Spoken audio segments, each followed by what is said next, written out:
Alright guys, this next section, you must have a loop knot for these flies. These grass carp are very spooky, and any tension in a fly, I feel, spooks them off, makes it look very unnatural. They don't like it. So you got 3 steps to this fly, or this knot. It's very simple. You create an overhand loop, okay? You run the tag end through the eyelet, okay? So you have this tag end, and you got an overhand loop. Next step. You get that overhand loop, you get that tag end through the eyelet. You're going to bring that tag end around the loop. You're going to spiral it twice around, so 2 times around the end that is attached to your fly line. Alright, this next section is the finishing section. You got your overhand loop that's opened. You got your tag end that's wrapped around twice around your leader, the section of your leader that's attached to your fly line. That tag end is just going to go through in that overhand loop. Okay, you're going to slide it in that overhand loop, and you're just going to pull it tight.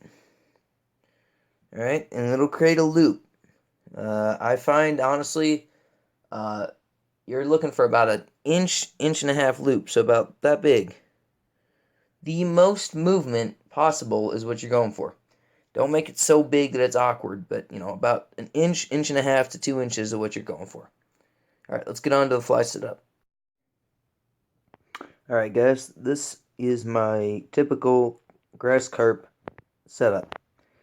I'm either just throwing the fly, and you'll notice I got my loops in there. That's a loop.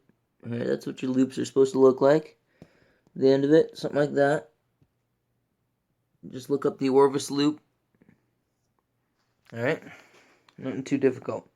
So I'm either throwing just a regular old fly, no indicator or anything. I got different variations of these. Some suspend, some sink really fast, and some just are just rabbit strips. So they'll sink, but slowly.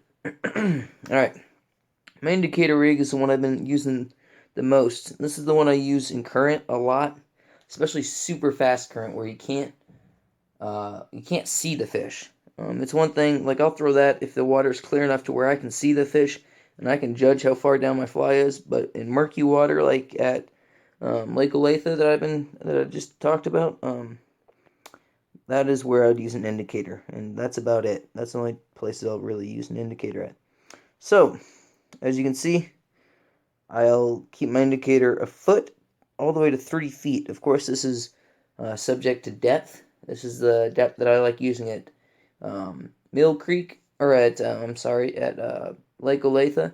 It all depends on where these fish are in the water column. This is the only time where it's okay to suspend a fly in the middle of the water column, especially with a nymphing technique. Usually your fly is on the bottom, it's just ticking along the bottom, usually going after trout. Well, these are much bigger than trout, and these do not eat necessarily like trout. So, that's pretty much simplified down. This is, of course, a very complicated fish. Many people have not figured them out. I'm not claiming that I have, but, when you got pictures to prove it, you can't argue with success too much, but I'm sure there are many people that have caught many more than me. I am learning still, but this is what I found works, and works well. So, warm water addict, short